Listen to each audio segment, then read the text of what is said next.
Hi guys, कैसे हैं आप सभी लोग। आई होप आप लोगों की तैयारी अच्छी चल रही है। अब लास्ट मोमेंट पे हम लोगों को जजमेंट्स रिवाइज करना होता है। उसी के लिए एक क्विक रिवीजन की आपकी सीरीज स्टार्ट करी है हमने हरियाणा और राजस्थान के लिए। ये सेट 3 है। सबसे पहले हमने यहाँ पे उत्तराखंड 2012 का जो क्वेश्चन पेपर आया था उसमें जो केस लॉज आए थे वो यहाँ पर डिस्कस कर रहे हैं। ठीक है, गोविंद दयाल वर्सेस इनायतुल्ला, ये किसके ऊपर है? प्रीएम्पशन। ठीक है, आपको सिर्फ ये कीवर्ड्स ही याद करने होते हैं, डायरेक्ट पेपर में ऐसा ही आता है, बहुत ज़्यादा डेप्थ में जाने की ज़रूरत नहीं होती। नेक्स्ट है director of public prosecution versus Beard. अब ये डायरेक्टर ऑफ पब्लिक प्रोसिक्यूशन है, कई बारी आपके एग्जाम में DPP भी लिखा आता है। ठीक है, IPC में से आएगा ये क्वेश्चन। तो ये किसके ऊपर केस है? इंटॉक्सिकेशन के ऊपर। McNaughton case. मैकनॉटन केस ने किसके बारे में डिस्कस किया था? Unsoundness of mind. ठीक है, जिसको कई बार ये लोग इनसैनिटी भी लगा के पूछ लेते हैं कि इनसैनिटी के ऊपर कौन सा केस है आपका, तो मैकनॉटन केस हो जाएगा। फिर है आपका RM Malkhani versus state of Maharashtra, relevancy of facts forming part of the same transaction. ठीक है, ये टेप रिकॉर्डेड के ऊपर आपका केस लॉ है, बहुत इंपॉर्टेंट केस लॉ है। लास्ट 3-4 साल में 2-3 पेपरों में ये आपका केस लॉ आ चुका है। ठीक है, फिर नेक्स्ट आपका Palwinder Kaur versus state of Punjab. ये भी बहुत ही ज़्यादा इंपॉर्टेंट केस लॉ है, काफ़ी फेवरेट भी है। तो इसका आंसर है कन्फेशन के ऊपर है ये वाला आपका केस लॉ। ठीक है, नेक्स्ट है IR Coelho versus state of Tamil Nadu. आप लोगों को ना जैसे आईआर कोएल्हो याद कर लिया और फिर 9th शेड्यूल याद कर लिया। Judicial review of the 9th schedule of the constitution has been made permissible. ठीक है, ये ऐसे जुडिशियल रिव्यू दे देंगे, 9th शेड्यूल दे देंगे, आप लोगों को फिर आंसर मार्क करना होगा। कंफ्यूज नहीं होना है, कीवर्ड से अपने केस लॉज को याद करना है।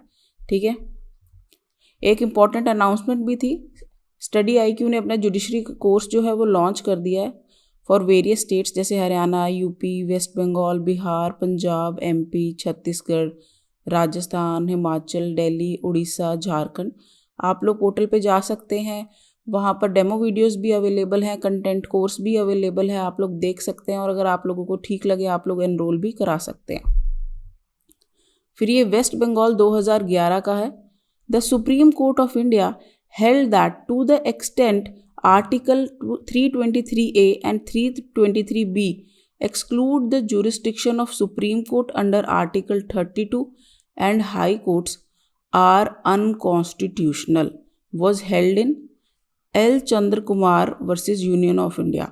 अगर ट्रिब्यूनल्स भी कुछ ऐसे लिखा आ जाए तो भी आपको ये केस लॉ याद करना है। ठीक है, जैसे आपने यहाँ पे आर्टिकल्स पढ़ लिए ना, ये भी देख लीजिए कि ये किस चीज़ के ऊपर है। ये आर्टिकल्स, कोई भी सेक्शन है वो किस चीज़ के ऊपर है, या तो वो सीधा आर्टिकल दे देंगे आपको या उसके अंदर क्या है। जैसे ये 323 है, ट्रिब्यूनल से रिलेटेड है, ट्रिब्यूनल्स भी पूछ सकते हैं। ठीक है, नेक्स्ट क्वेश्चन है article 14, 19, 21 have no water tight compartments, rather they are closely connected and accept enjoyment of one another। ठीक है, मेन आपको क्या याद करना है? 14, 19, 21।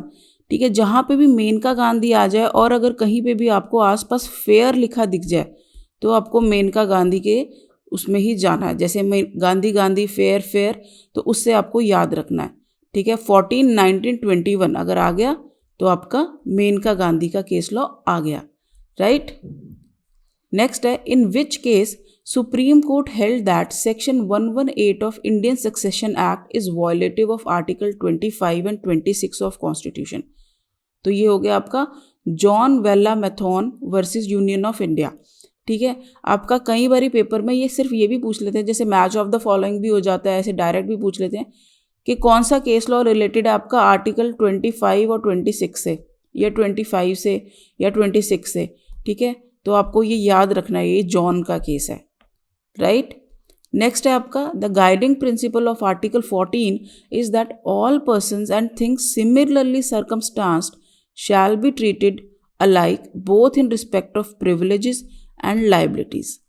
तो इसका आंसर है Satish Chandra versus Union of India. बहुत ज़्यादा इंपॉर्टेंट है ये केसेस। आप लोगों को पुराने केसेस भी उतनी ही इंपॉर्टेंस देनी है जितने आपको लेटेस्ट केस लॉज को देने हैं, क्योंकि पुराने केसेस जिन्होंने लैंडमार्क जजमेंट्स दी वो उनकी इंपॉर्टेंस कभी भी कम नहीं आती है, वो आपके एग्ज़ाम में आ ही जाते हैं। ठीक है गाइस,